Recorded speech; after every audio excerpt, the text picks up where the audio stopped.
Assalamualaikum warahmatullahi wabarakatuh. Di video ini kita sudah masuk pada pembahasan tentang putusan di Mahkamah Konstitusi. Ada dua jenis putusan yang ada di Mahkamah Konstitusi yang disebut dengan putusan akhir dan putusan sela atau provisi. Disebut sebagai putusan akhir karena putusan ini adalah putusan yang mengakhiri suatu perkara atau sengketa. Sementara untuk putusan sela atau provisi, putusan yang dibuat dan menjadi bagian dari proses peradilan yang belum mengakhiri perkara atau belum mengakhiri sengketa.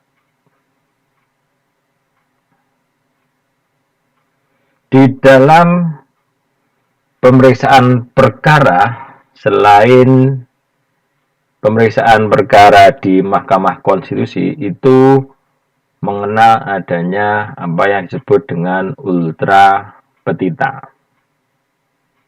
yaitu hakim dalam memeriksa perkara itu dilarang memutus melebihi dari apa yang dimohonkan oleh pemohon.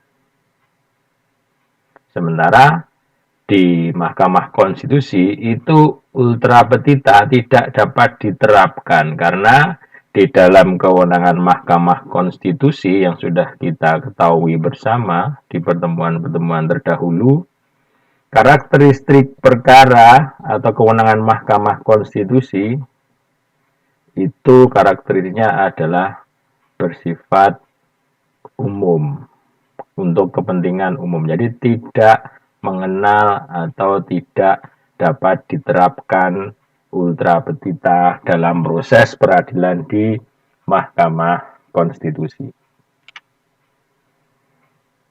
Sementara itu, dari sifatnya, putusan itu bisa berupa putusan deklaratur, putusan bersifat konstitutif, dan bersifat kondemnatur. Putusan deklaratur di sini putusan hakim yang menyatakan apa yang menjadi hukum. Misalnya, hakim memutuskan pihak yang memiliki hak atau suatu benda atau menyatakan suatu perbuatan sebagai perbuatan melawan hukum. Sementara itu putusan konstitutif itu putusan yang meniadakan suatu keadaan hukum dan atau menciptakan suatu keadaan hukum baru. Jadi status hukum yang lama menjadi hilang, kemudian muncul keadaan atau status hukum yang baru.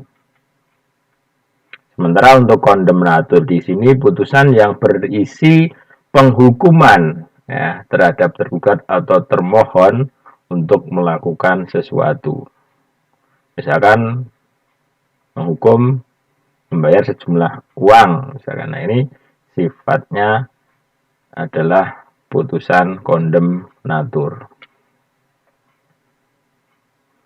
Bagaimana cara pengambilan putusan yang dilakukan oleh hakim konstitusi? Di sini harus diambil dalam rapat permusyawaratan hakim atau RPH yang sifatnya tertutup. Nah, di dalam rapat tersebut apa yang dibicarakan, apa yang terjadi di dalamnya adalah setiap hakim konstitusi wajib menyampaikan pertimbangan atau pendapatnya secara tertulis terhadap permohonan yang diperiksa atau yang diajukan ke Mahkamah Konstitusi.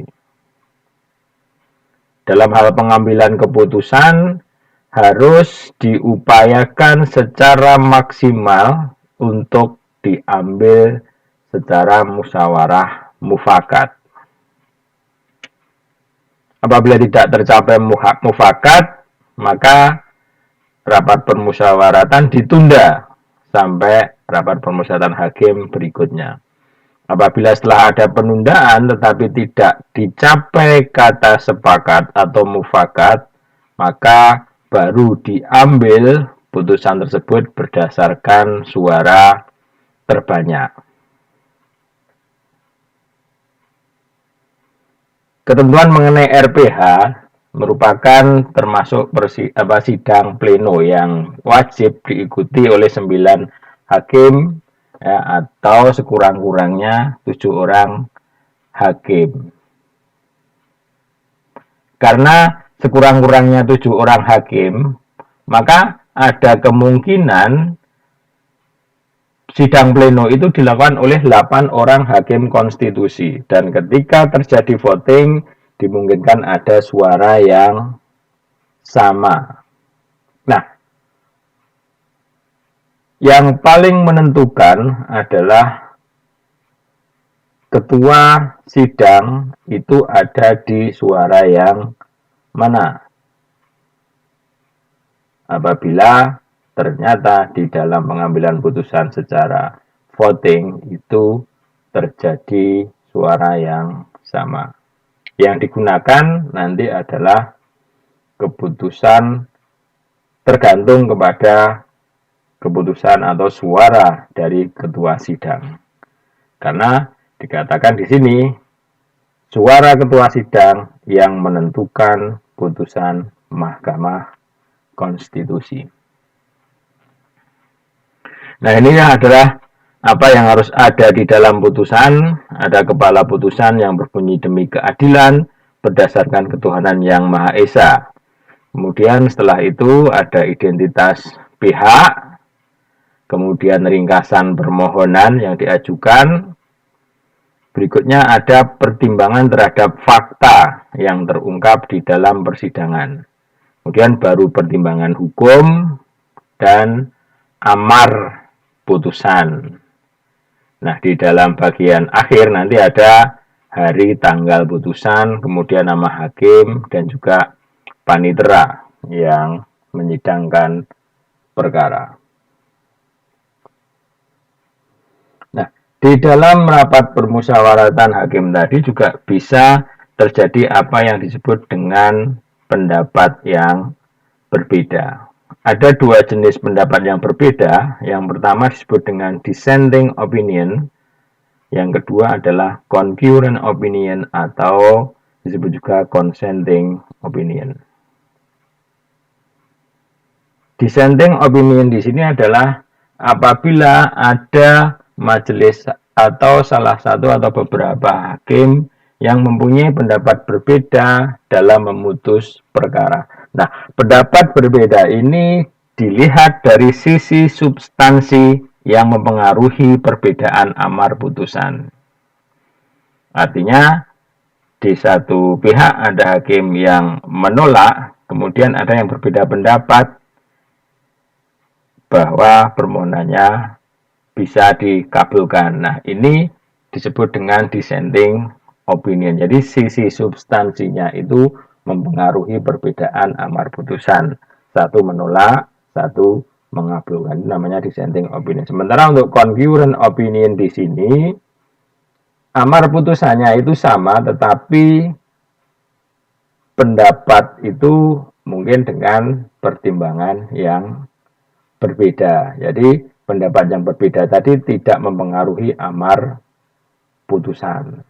Sama-sama memutus untuk mengabulkan tetapi mempunyai pendapat yang berbeda dengan pertimbangan-pertimbangan hukum yang berbeda. Itu namanya concurrent opinion.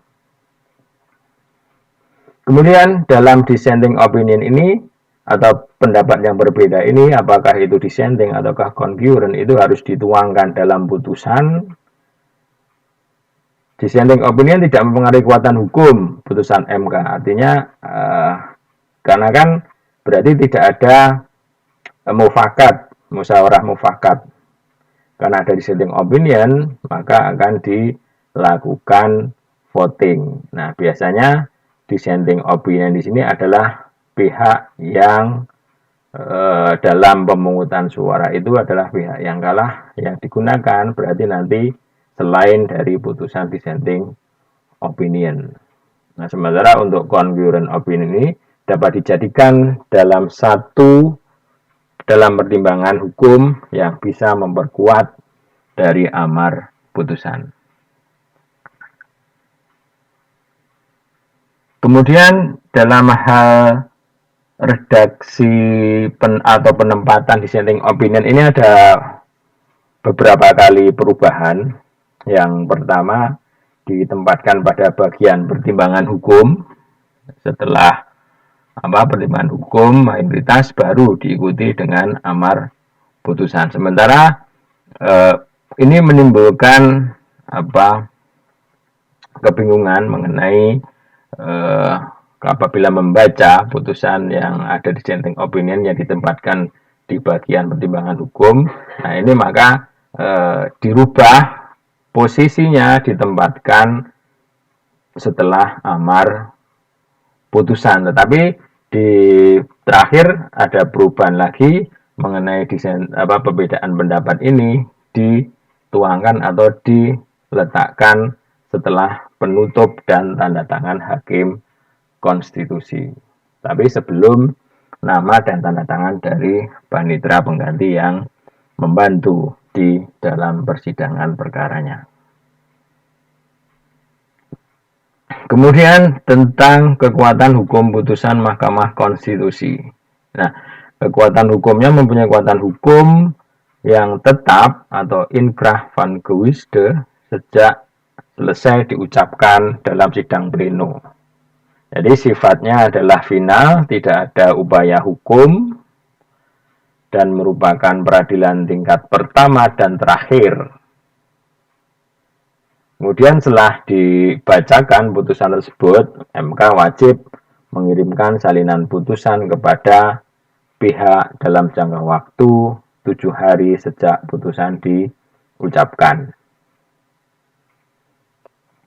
Itulah tentang putusan Mahkamah Konstitusi.